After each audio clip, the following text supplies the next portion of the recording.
جب اپنے دل صاف رکھیں گے تو دل پھر آئینے کی مانند ہوگا، پھر اس آئینے میں دیکھیں گے تو پھر خیر ہی نظر آئے گی۔ تو جب آئینہ ہی دھندلا کر لیا تو پھر کیا دکھائی دے گا؟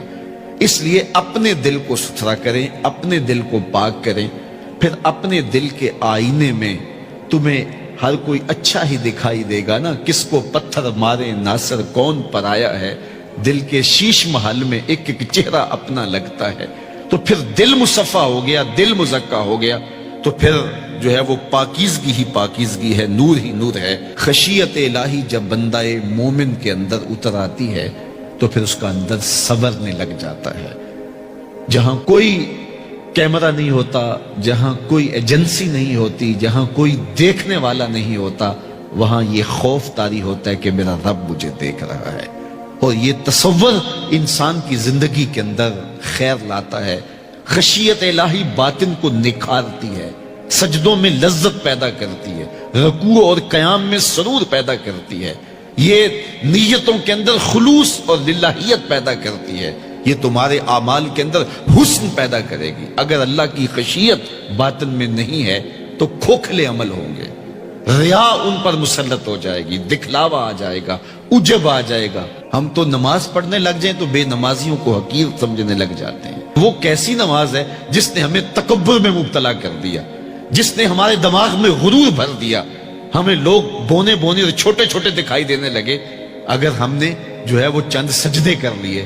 لیکن وہ لوگ جو خشیت الہی کے نور میں پرورش پاتے رہے، وہ ساری زندگیاں عبادت میں گزارنے کے بعد پھر بھی روتے تھے، پتہ نہیں ہماری باتیں بھی قبول ہوئی ہے کہ نہیں۔ حضرت سری سختی رضی اللہ تعالی عنہ دن میں کئی بار آئینہ دیکھتے تھے اور اپنے چہرے پہ ہاتھ پھیر کے دیکھتے تھے، کہیں میرے گناہوں کے سبب سے میرا چہرہ سیاہ تو نہیں ہو گیا۔ حضرت جنید بغدادی کے سکے ماموں لگتے ہیں، فرماتے ہیں ایک دن حضرت سری سختی نے مجھے نصیحتیں کی، ایک نصیحت کی تو میرے پاؤں تلے سے زمین نکل گئی۔ کہنے لگے بیٹا جب میں مر جاؤں تو مجھے بغداد سے باہر دفن کرنا۔ تو میں نے کہا کہ حضرت لوگ تو بغداد میں دفن ہونے کو ترستے ہیں، تو آپ کہتے ہیں مجھے بغداد سے باہر دفن کرنا؟ تو حضرت سری سختی رضی اللہ تعالیٰ عنہ فرمانے لگے کہ اے جنید میں ڈرتا ہوں میری بدعمالیوں کی وجہ سے بغداد کی مٹی مجھے قبول کرنے سے انکار نہ کر دے۔ یہ وہ لوگ تھے تتجافا جنوبہم عن المضاجع، جن کی کروٹیں خوف و طمع میں بستروں سے الگ رہتی تھی اور اللہ کو پکارا کرتے تھے، راتوں کی تنہائیوں میں اٹھ اٹھ کے راتوں کو آباد رکھا کرتے تھے۔ حضرت شیخ سعدی نے لکھا ہے کہ مطاف میں ایک شخص کنکروں پہ پیشانی رکھ کے رو رہا ہے اور کیا کہتا ہے، اللہ مجھے معاف کر دے نہیں تو قیامت کے دن نابینا اٹھانا، تیرا کیا تیرے بندوں کا سامنا نہیں کر پاؤں گا۔ اتنے درد سے روتا ہے کہ سینے میں دل ڈولتے ہیں۔